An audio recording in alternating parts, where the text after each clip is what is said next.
Till. It's always a treat to be here with you and you out in cyberspace. Today happens to be a special feast in the church year, a feast dedicated to the Assumption of the Blessed Virgin Mary, where she went up into heaven at the end of her fruitful life as the mother of Jesus. And to celebrate that joy, we'll first hear Bach's Prelude in C major, a wonderful sort of fanfare, joyous piece with a vigorous, exciting pedal part. That will then be followed by a more quiet piece of Bach called My Soul Doth Magnify the Lord, Mary's Song, or the Magnificat, set to an ancient plain song with which it often is associated. It's known as tonus peregrinus, or the wandering tone, an ancient plain song mode that Bach sets in a delightful instrumental manner. Easily imagine this played by strings, and this in fact is originally music that Bach wrote for choir and strings that he himself transcribed for the organ. It has a wonderful freshness about it in that it was originally conceived for something other than the organ, and Bach turned it back into an organ texture. So here we go, fanfare in C major, and My Soul Doth Magnify the Lord.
So you just heard two expressions of joy, one of the more obvious outgoing types, and then the more quiet inner joy. And we'll hear two of those similarly in mood from the pen of Marcel Dupré, who is pictured on the screen at the moment. Dupré was a towering giant in the early 20th century, lived until 1971, born in 1886, a very famous French organist, both as composer, teacher, improviser, and concert organist. He made several tours to America and really took the world by storm. Here is him pictured at the church where he succeeded his mentor, Charles-Marie Widor, who was there until 1934, and then Dupré took over from 1934 until he died in 1971. This is at the big console at Stoltzfus, and Dupré was most regularly thought of as organist of Stoltzfus, but earlier in his career, he was for a time mistakenly thought of as the organist of Notre Dame in Paris. And here he is seated there.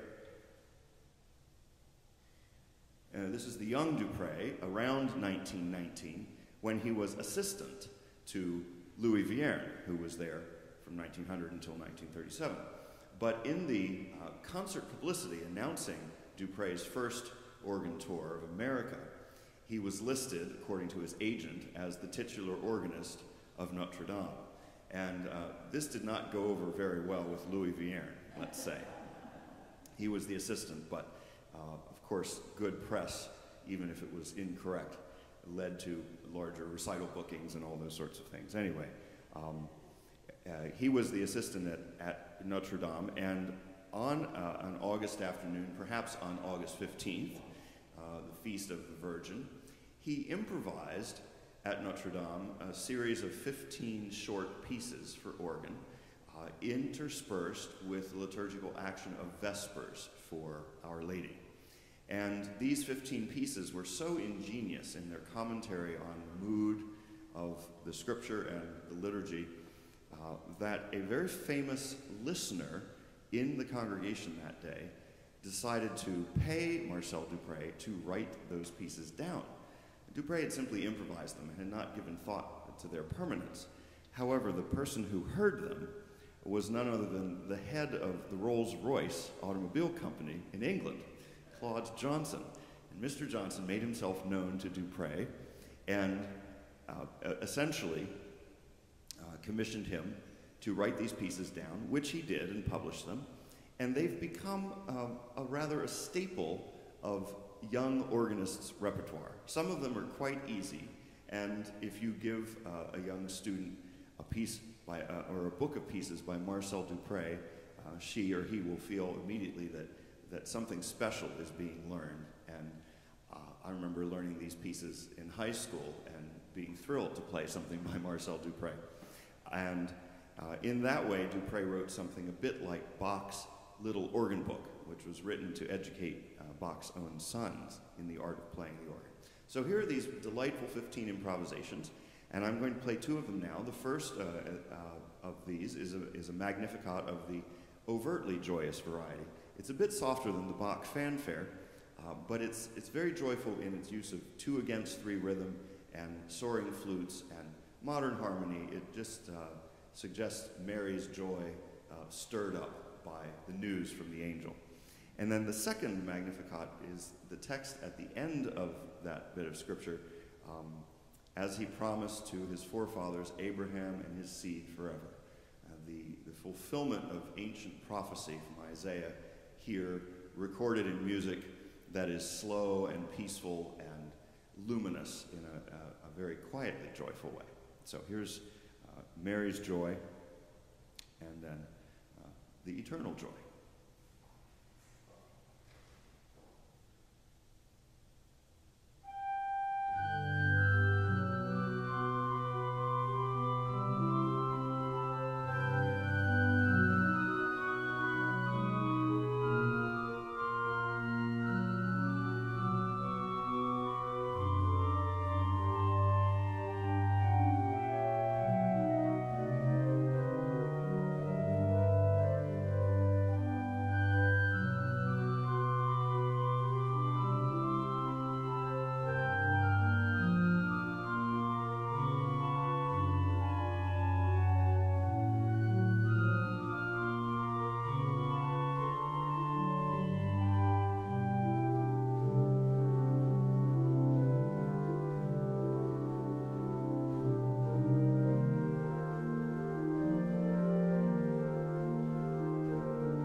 Speaking of quiet joy, I'd like to show you some updates to our fundraising. Last week it was noted that I didn't show the thermometer in the broadcast. The broadcast had sat there for 3 weeks and there wasn't much reason to call attention to it. But this week, 2 things have happened. One is that we received a total of a little over $5,000 in donations. So we're now at $491,000 of our $750,000 goal, which is very exciting. And one of the reasons we've received this in the past week is because of the release of our donor map. Now, if you've seen in our little summer brochure, we have mapped the 148 manual and pedal keys of the console as sort of 148 subdivisions of the project if people are interested in naming someone, either themselves or in memory or in honor of someone. And the chart looks like this at the moment. There are many spots where we might add names, and we invite you out there in Cyberland and any of you in the pews who have not yet done so to consider a gift of $200 to name a key after someone or donate a key, or a larger gift of $2,500 or more, which invites you to some special organ going away party at the end of September and an organ coming home party and special recital for the high rollers in the spring of 2023. Both of these donor levels are within reach of many people, but the largest of them and the naming opportunities really that are exciting to me are those to donate or sponsor an entire division. This is a $50,000 gift, and I'm putting it out there because there may be someone out there capable of doing this. We did, of course, receive a very generous matching challenge gift in January of 2019, which is nearly complete. We have under $100,000 left to match that $275,000 match, which, of course, is a big chunk of our fundraising and a wonderful thing. But to get to that final goal, we have about $250,000 yet to raise, and we invite 3 lucky people to donate either the great or the swell or the pedal division as a naming opportunity, and your name will go on a brass plaque right under those green pipes that you can see from your seats. Those 3 major sponsors, along with the anonymous sponsor, whose name will not go there. And I want to call your attention as well to a special movie event that we are going to have on September 1st right here at 6:30 p.m. Peter Krasinski, the amazing theater organist from Boston, who played for our Peter and the Pipes movie in the spring, is going to return and do his silent movie magic with Charlie Chaplin's The Kid and a Laurel and Hardy comedy short as well. So it'll be about an hour and a half of movies. The strategy here is family night, family maximum of $25, $10 for adults, $8 for children. Bring your own popcorn. It'll be a lot of fun. And the night before that, as part of our Music on the Lawn series, Tuesday, August 31st, Peter Krasinski and I are going to share a recital on this instrument, playing it from out on the lawn. The lawn audience is quite numerous and delightfully captive there on the lawn, and we have figured out how to take the pedal board here and some other keyboards, not these keyboards because the whole console can't move out there, but the pedal board can go out there and control various things, and then the microphones that pick up the organ here for broadcasting will send a signal out to speakers out there, big speakers, and take the organ outside. So that's going to be very exciting. You won't quite believe it. Peter Krasinski is going to play a short movie out there, and we're going to show an abridged version of Peter and the Pipes. We're going to play some duets. He's going to take some requests, and we're going to have a little bit of madcap fun. So please put those on your calendars. So that's Tuesday, August 31st at 6 p.m. on the lawn. and Wednesday, September 1st at 6:30 here in the church for family silent movie comedy night. Do let me know if you're interested in sponsoring a key or becoming a key society sponsor or a divisional sponsor. And we will get there. It's amazing to think how far we've come since 2014, having raised now almost $500,000 for the restoration of this instrument. And when it goes away in about 5 weeks, it's going to be bittersweet, of course, but our new console will play a digital replacement that will sound okay, but not too good. And, and then we will have the organ back in 18 to 24 months. So particularly relish this summer of quarter tilt. We're not going to have these next summer on an electronic organ. Just not going to do that. But we can maybe have reruns. You can watch movies. All right. Thank you very much for your support, and I'll see you in movie form next week. I am on vacation next Sunday afternoon, but we've pre-recorded some things, and we're getting the César Franck cycle of major works going next Sunday as part of that movie. You can come in here and watch it, or you can watch it on live stream. And then I'll be back in person on the 29th of August. Good night, and thank you for being here, and see you, well, in person in 2 weeks. Good night.